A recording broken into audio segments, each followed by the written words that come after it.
The sun sagged low over Willow Creek, Wyoming Territory, 1885. A dry wind stirred the dust, whispering through brittle grass and hollow windows. The town, a scattering of clapboard buildings and muddy streets, sat hunched beneath jagged hills that cut the horizon like broken teeth.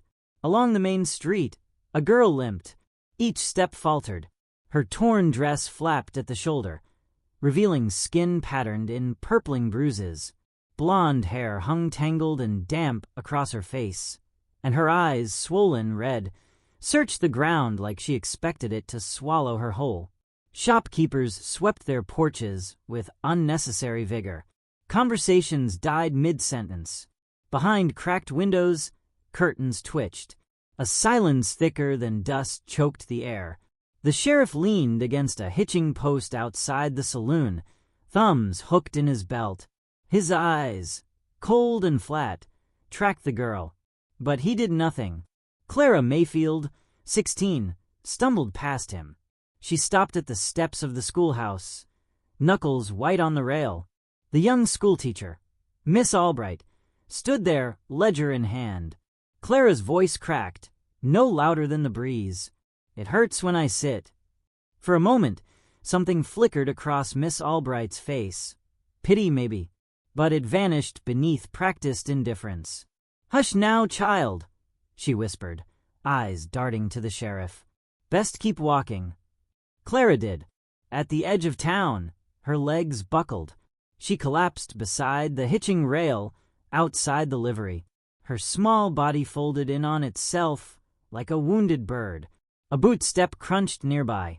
A stranger dismounted, tall, broad-shouldered, face weathered by sun and scars.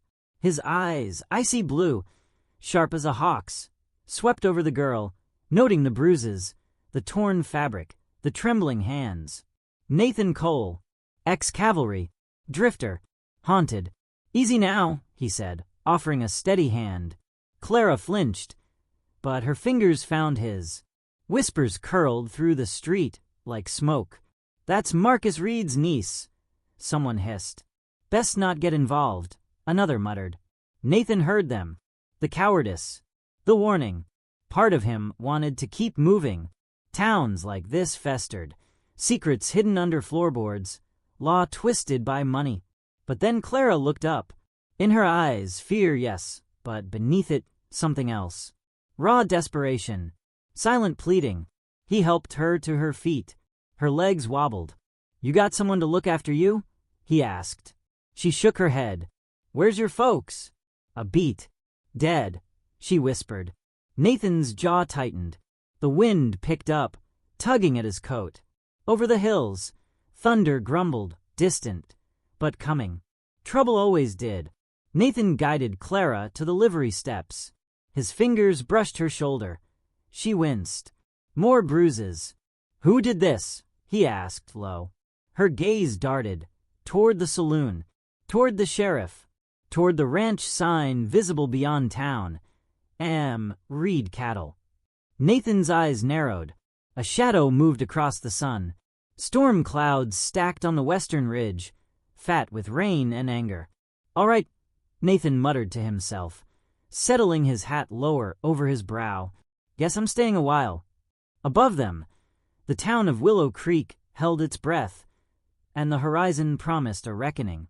The next morning, Willow Creek woke to the smell of rain and the unease of unsettled dust.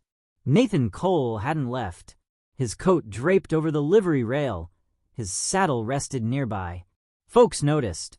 Murmurs followed him down the boardwalk as he crossed the street to the cafe. Inside, the air smelled of coffee and stale bread. Eyes flicked up from newspapers. Conversations halted. Clara sat alone at a corner table, her bruises faint under the dim light, but her eyes wary. Nathan ordered coffee, sat across from her. "You eat yet?" he asked. She shook her head. The waitress, young, nervous, set down bread and eggs, avoiding eye contact. Outside, boots scraped the boardwalk. Marcus Reed's men, 3 of them, watched through the window, arms crossed, holsters heavy on their hips. "You stayin'?" Clara asked, voice barely above a whisper. "Reckon I am," Nathan replied. The door creaked. An older man entered, grizzled, braided hair, dark eyes that missed nothing. His buckskin coat marked him as a Ute tracker, Gray Wolf. Nathan recognized the type, silent, steady, dangerous. Gray Wolf glanced at Clara, then at Nathan. A flicker of understanding passed between the two men. The tracker took a seat by the window, silent. Later that day, Nathan approached Sheriff Dobbs. Broad gut, badge tarnished. "Girl's hurt," Nathan said, "and no one's lifting a hand." Dobbs smirked. "Family matter." Nathan's jaw flexed. What kind of town lets a man beat a child in plain sight? The sheriff's gaze hardened. The kind where strangers learn quick. You don't cross Marcus Reed.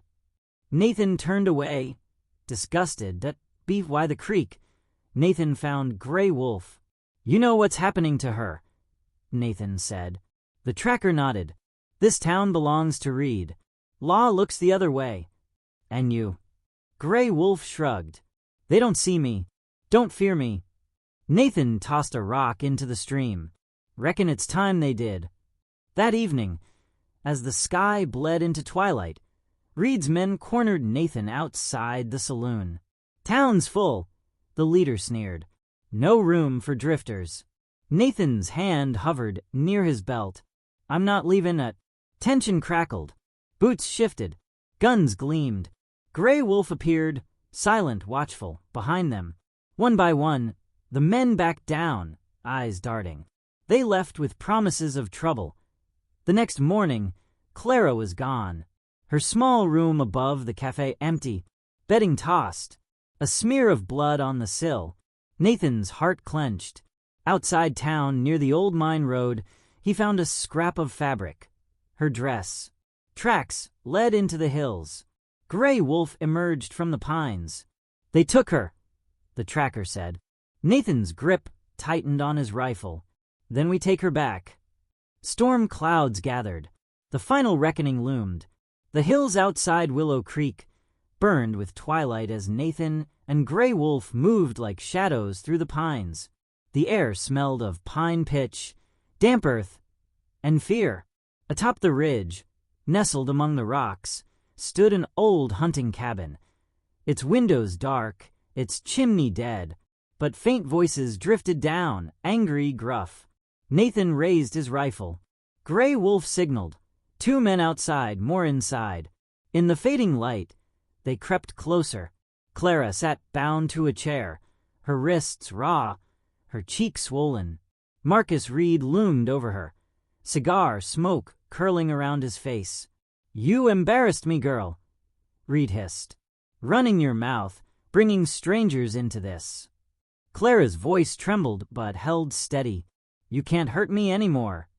Reed laughed. Low and dangerous, a sharp whistle sliced the air. The 2 guards outside turned. Too late. Gray Wolf's knife found its mark, silent, efficient. Nathan stepped from the trees, rifle leveled. Inside, hearing the scuffle, Reed yanked his pistol. But a bullet shattered the window, punching through the doorframe inches from his head. The cabin erupted with chaos. Reed's men scrambled. Gray Wolf slipped through the shadows, cutting them down with practiced precision. Nathan moved like a ghost. 1 shot, 1 man down. Reed grabbed Clara, gun to her temple. "You ain't walking away from this, stranger." Reed roared. Nathan's eyes, ice and steel, never wavered. "Let her go," he ordered. The room stank of fear, sweat, gunpowder. Gray Wolf circled behind Reed, silent as smoke. Reed's eyes darted. Too late. The tracker struck, blunt, decisive. Clara slipped free. Nathan fired. Reed fell. The cabin hushed. Smoke curled from spent cartridges. Bodies lay still. Clara, shaking but alive, clung to Nathan. Gray Wolf checked the perimeter. "We're clear." Nathan's chest heaved. The storm had broken. Dawn crept over Willow Creek as they rode in, Nathan, Clara, Gray Wolf. The townsfolk gathered, silent, wary. Sheriff Dobbs stood on the boardwalk, eyes wide as he saw Reed's lifeless body draped over a horse. "Law finally came calling," Nathan said, voice low. Dobbs opened his mouth, then shut it. The townsfolk watched, their fear cracking, replaced by the first glimmers of defiance. By the cafe, Nathan packed his gear. Clara approached. "You leavin'?" "Could." He paused. "But maybe stayin's harder." Grey Wolf offered a rare smile. Nathan looked at Clara, bruised but unbroken. "Town needs fixin'," he muttered. Clara nodded. "And folks need someone to believe him." Nathan's eyes softened. "Reckon I believe you." In the quiet corners of the West, cruelty hides, but so does courage. Sometimes it only takes one voice, one man who believes, to break the silence. If you believe every story deserves to be heard, like, comment, and subscribe. We'll keep telling them.